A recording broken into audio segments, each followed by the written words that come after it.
Hello, Kaharinas! Ito, finally matitikman ko na tong trending na Dubai chocolate na to. Ayan, kung di pa nagpasalubong yung classmate ng anak ko. Naku, hindi talaga ako bibili nito dahil ang mahal-mahal niyan, no? So, ito na nga. Ayan, binuksan na natin yung Canufe. Tama ba ang translation ko?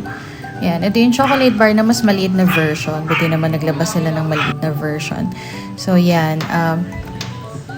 Yan, titikman namin lahat itong trending and gagayahin namin mamaya guys. Antayin nyo yung aming video dahil i-recreate namin itong trending chocolate na to. I know it's late but it's better late than never. Oh, diba? Ayan, hinati ko lang yung chocolate. And ito yung sa loob niya, meron siyang of course pistachio and canafe.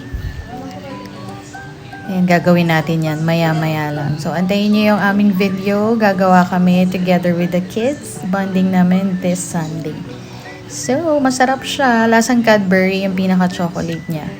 And hindi matamis yung pinaka-crunchy feeling niya sa loob. So,